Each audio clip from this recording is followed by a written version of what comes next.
Hi, welcome to another edition of Bauer Business Bites. My name is David Tighe, the Managing Director of Bauer Media here in Northern Ireland.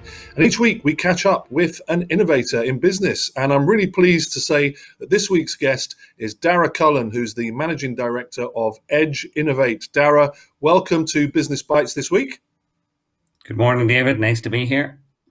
Well, it's great to have you. Let's get straight into the conversation. For the uninitiated, tell us about Edge Innovate. So Edge Innovate is situated in Mid-Ulster in County Tyrone, and we manufacture and design a range of equipment used in the materials handling sector, such as quarries, etc., and in the materials recycling sector, such as landfill sites, skip hire companies. So our machines are used to help recycle waste materials. Right. Okay. Well, I can imagine that is a business that must be ever expanding. The whole area of recycling, it's become a very big and important part of the environment right across the world right now. So it's great to hear that there's a business sitting there in Mid Ulster that's literally going out to the world. So your market is the world, is it, Darragh? Yes, David. Probably something like 99% plus of our products are exported across the world to different markets. Some of our busiest markets are North America, United States and Canada, and Australia, as well as Western Europe. So we're very much an internationally focused business. Okay. I can see there in the background you've got that great backdrop there, and a really interesting title of Shredder Evolution. It sounds pretty spectacular. What is Shredder Evolution? How's that worked over the last 12 months for you?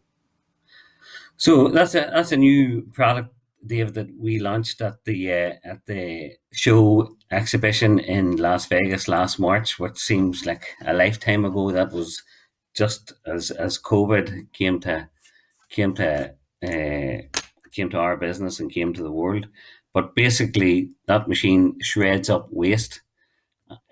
So it shreds up different types of waste.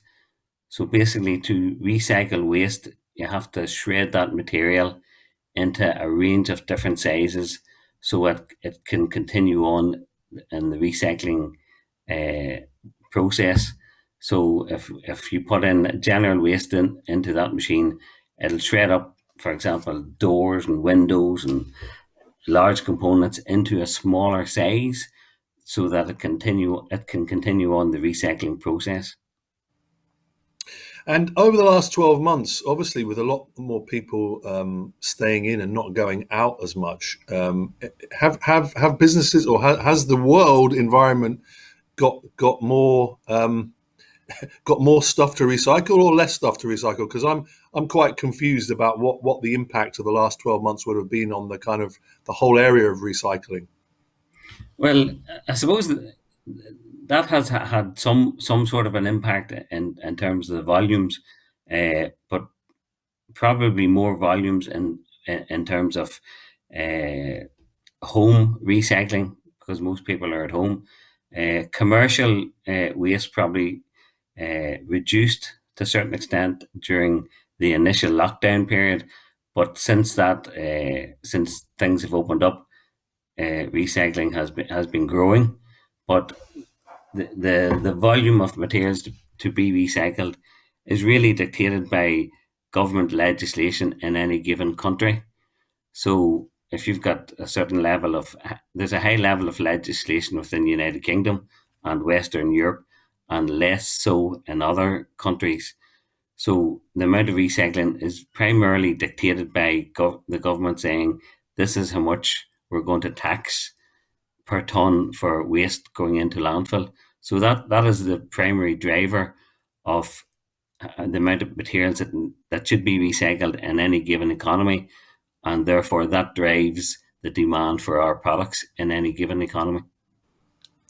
Okay, so I'm kind of deducing from that perhaps Western Europe and the UK are good examples of economies that recycle. Would that be correct?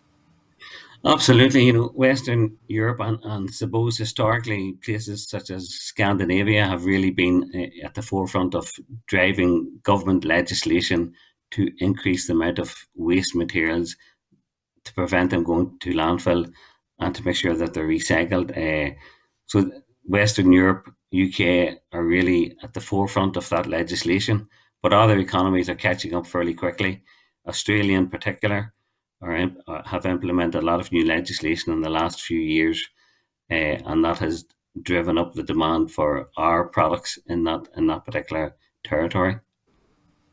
So, Darragh, who are your types of customers? Who would be your customers? Because I suppose to the average person on the street, we think of recycling where we just go to a recycling center and separate our plastic bottles from our kind of glass bottles. But where do you and your company kind of come into that whole chain of events? Okay, so normally when you go to the local dump facility with your wheelie bin, etc., uh, you leave your material there, and that material is then taken to a processing facility, an MRF, which is a materials processing facility, and basically the material is then processed by usually a privately owned organisation, and that material will be separated and sent to customers to be used again. And any waste material that cannot be used again is then sent to landfill. So the whole idea is to send as little amount of that material to landfill as possible. So our customers are the people who own and operate those that materials recycling facility. So it would be people that own skip hire companies, for example, and obviously government municipalities as well. Okay, well that's good to know. I suppose just as we're coming towards the end of our chat this week, most conversations I have to ask about the impact of Brexit and whether that's had an impact on the business. So for some people, it's actually had a kind of a positive impact, and for others, it's caused one or two issues. But most people seem to have kind of got around it. So, obviously, a business in Northern Ireland exporting, how's that impacted you? So for the exporting of our products, there's been very little impact. Obviously, for trading purposes, we're still within the EU and obviously still within the UK.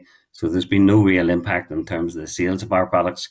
There's been a limited administrative impact in terms of the protocol, but that's something we've been able to cope with fairly easily. But the main impact, David, with Brexit has been the loss of the free movement of people. So you've seen on the news lately, the hospitality sector and the transportation sector, a huge shortage of people, and that's the same in our industry. So our company is struggling to grow to the extent that we need to grow because there's not enough people, and it's getting access to more people to help our organisation grow. That's our biggest challenge at present. Okay, well, that's it's interesting to hear. I suppose if there's anyone watching this that wants to help out in your organisation, perhaps they should Absolutely. email you at the end of the chat. Your email address is going to come up. But as we look to the future, obviously your the title, the name of your company is Edge Innovate. So I imagine that innovation is very much a part of your DNA. So where are we going? What's happening next for Edge Innovate? So it's innovation usually points you in the direction of product development, and that's a key part of our business. As I said, that product behind me was launched just last year, and it's doing very well.